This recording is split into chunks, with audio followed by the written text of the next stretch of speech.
In this video, we want to demonstrate how to loop on all the worksheets of a specific file. And to demonstrate that it works, we're just going to loop on all of those worksheets and display their name in a message box.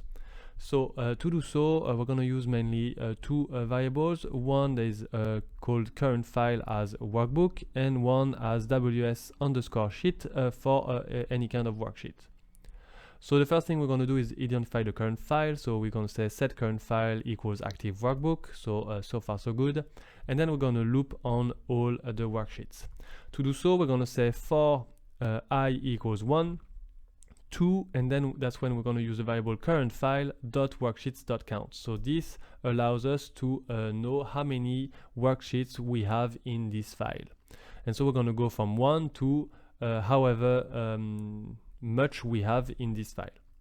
And in this loop for next, the first thing we're going to do is identify the worksheet in the loop. So we're going to say set wsheet equal current file.worksheets, and then we're going to say I. So this is going to be replaced by the variable with where we are in the loop, more or less.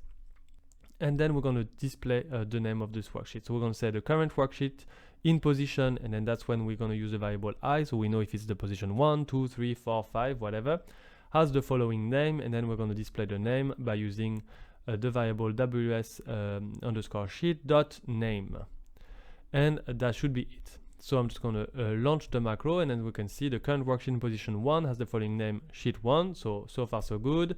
Same for the number 2, same for the number 3, same for the number 4, then the number 5 should be home, so that's when we can check that it works without any issue, and then the number 6 is sheet 5, which is correct also. So we did loop on all of those worksheets, and we were able to identify each and every one of those. So that's how you can do it.